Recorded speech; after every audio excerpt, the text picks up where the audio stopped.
श्री राधा मनन Rasamrita channel के सभी श्रोताओं को मेरी श्री राधे। बंधुओं, आज मैं आप सबके लिए एक बहुत ही रोचक सी कहानी लेकर आई हूँ। इस कहानी से हमें पता चलता है कि भगवान का स्वभाव कितना सरल है। कुछ लोगों ने भगवान को एक हवा सा बना दिया है कि नहीं, भगवान तो नियम के बहुत पक्के हैं। भगवान तो रो रो कर ही मिलते हैं, ऐसे तो मिलते ही नहीं हैं। भगवान सिर्फ बड़े बड़े लोगों को मिलते हैं। ये सब बातें जो हैं, इन सब बातों को खत्म करता हुआ ये एक छोटा सा रोचक सा प्रसंग है। आशा है आप लोगों को अच्छा लगेगा सुनने में। एक नगर का राजा विष्णु भगवान जी का भक्त था।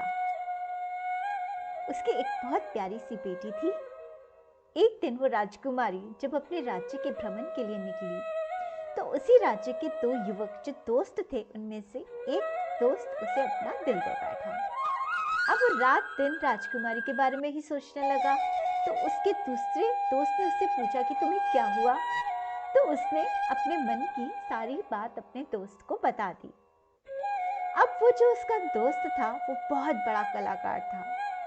उसने क्या किया, एक यंत्र से चलने वाला यंत्र वाला गरुड़ जी बना दिए, जो उड़ते भी थे, जहाँ जाओ ले जाओ।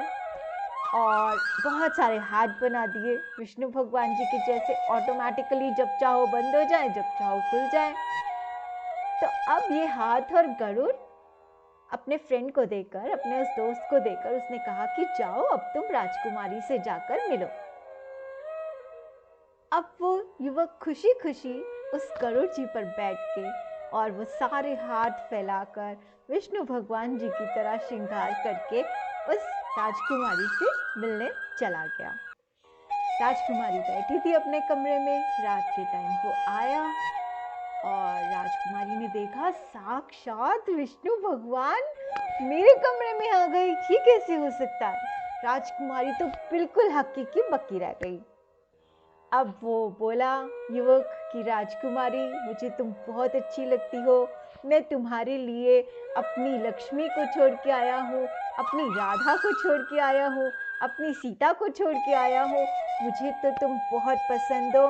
अब मैं तुम्हें ही अपनी भार्या बनाऊंगा।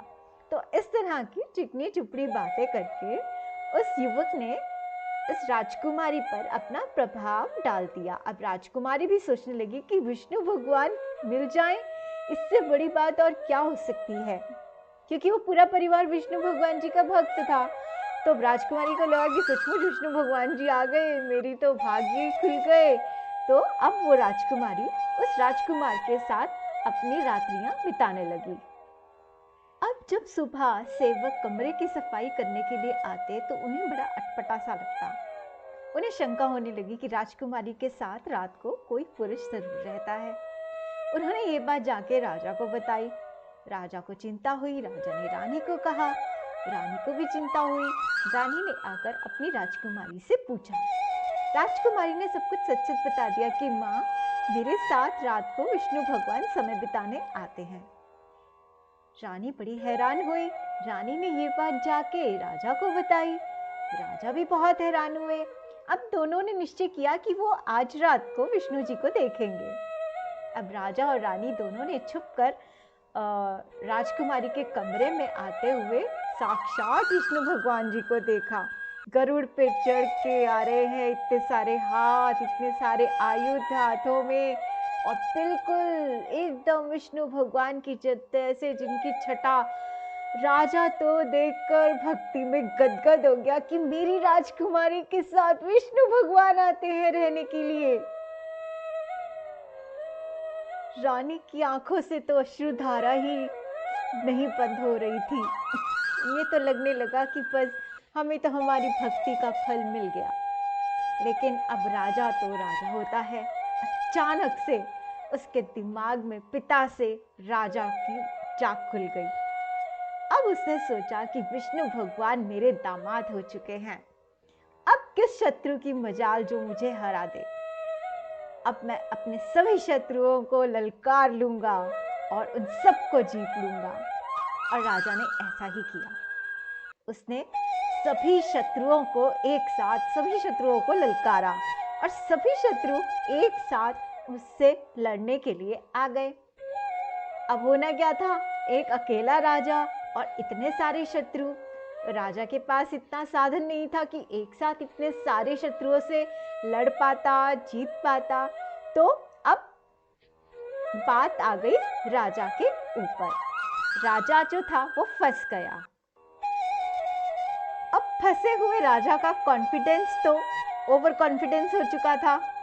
अब उसने रानी से कहा, रानी जाओ राजकुमारी को बोलो कि हमारे दामाद जी आकर इन सब राजाओं से लड़े और हमें जिता दे। रानी गई। रानी ने जाकर राजकुमारी को बोला। राजकुमारी ने बोला, ठीक है माँ, मैं रात को भगवान से बात करूंगी। अब रात को वो युवक जी आए, विष्णु भगवान बन के बैठे।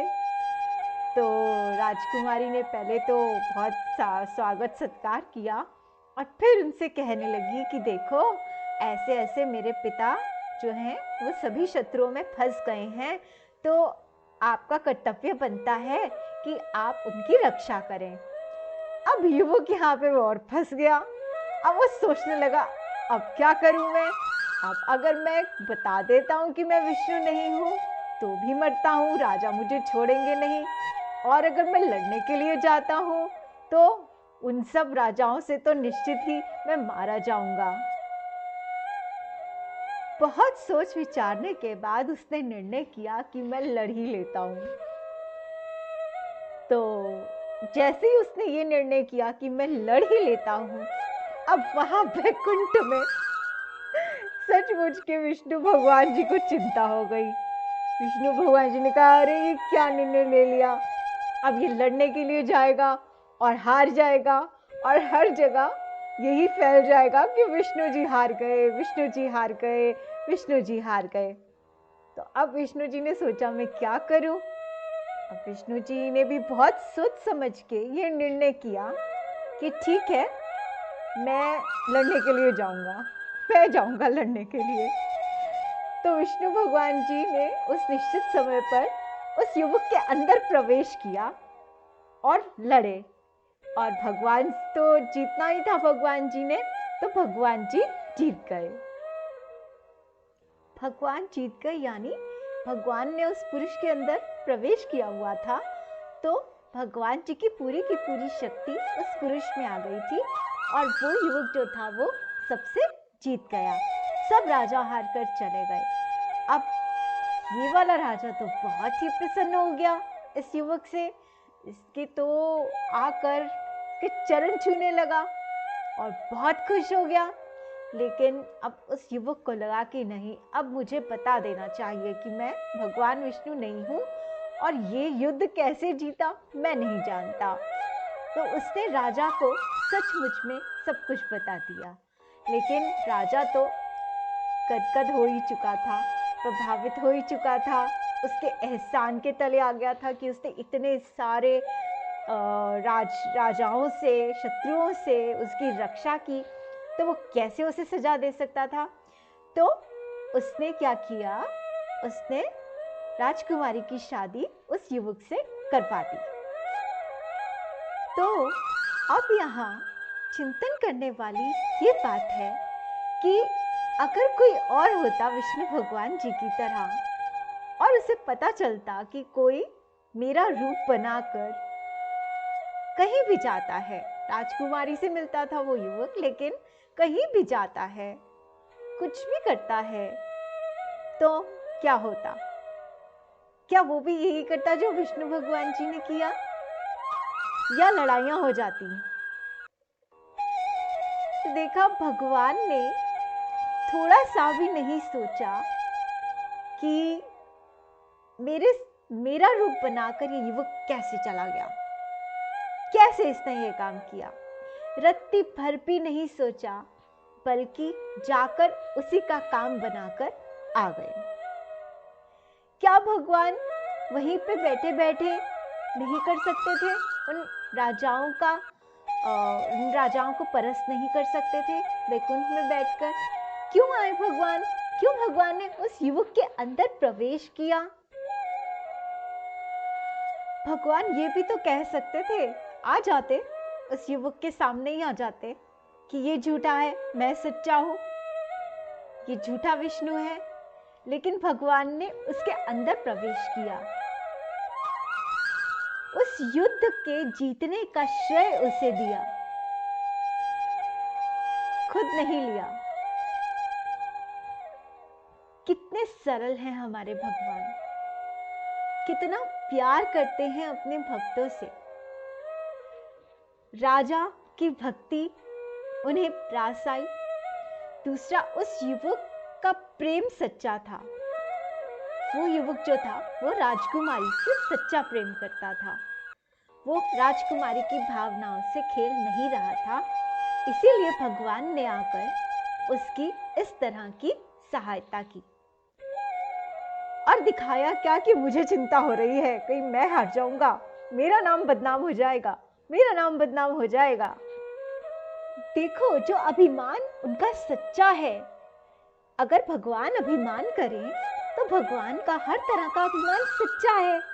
लेकिन उस सच्चे अभिमान की तरफ भी भगवान ने ध्यान नहीं दिया और देखो अपने भक्त के लिए झूठा ड्रामा कर रहे हैं कि मुझे डर लग रहा है कि मेरी बदनामी हो जाएगी, जबकि उन्होंने अपने भक्त की बदनामी को बचाया, अपने भक्त के शत्रुओं से उसे जिताया और अपने ही भक्त के प्रेम की रक्षा की।